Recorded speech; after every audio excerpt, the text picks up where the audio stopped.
Hello, and welcome to the online portion of the Sunshine Coast Health Center's recovery program.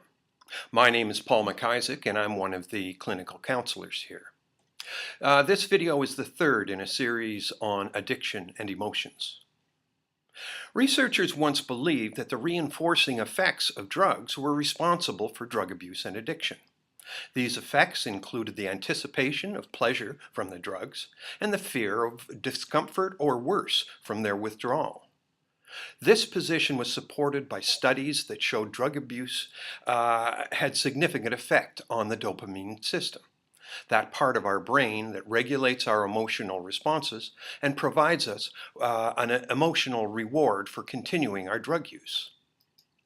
But scientists have since learned that physical and emotional reinforcement is not the whole story behind addiction.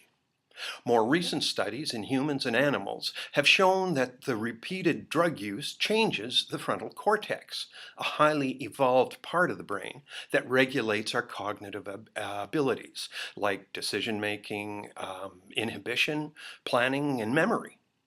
In other words, changes to the cognitive functions of the frontal lobe play a major role in drug abuse.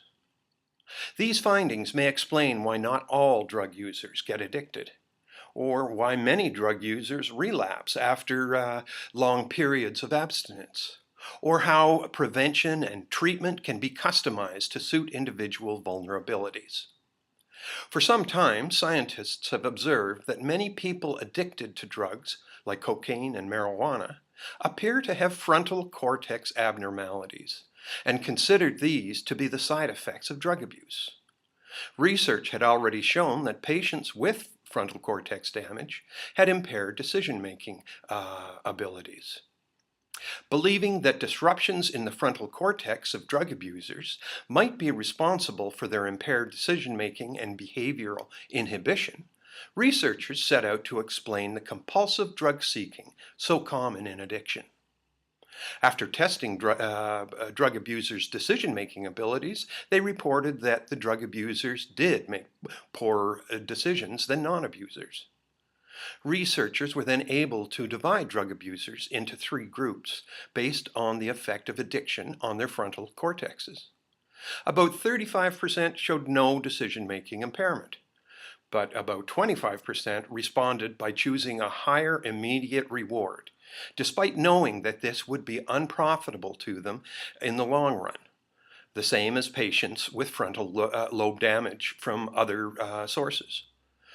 The remainder, about 40% of the participants, appeared to be hypersensitive to potential rewards, no matter if they were short or long-term. These differences may reflect different vulnerabilities to drug addiction and help direct treatment strategies. Drug users who show no decision-making impairment may be at least risk for becoming addicted and may be able to stop if they want. In contrast, those with severe decision-making impairments will probably be far less likely to avoid addiction and its emotional and social consequences. However, for those drug users sensitive to both the short and long-term outcomes of drug use, increasing their awareness of the negative long-term consequences of abuse may be sufficient to turn them around and help them quit using drugs.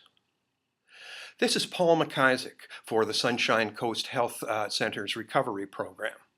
Thank you for watching.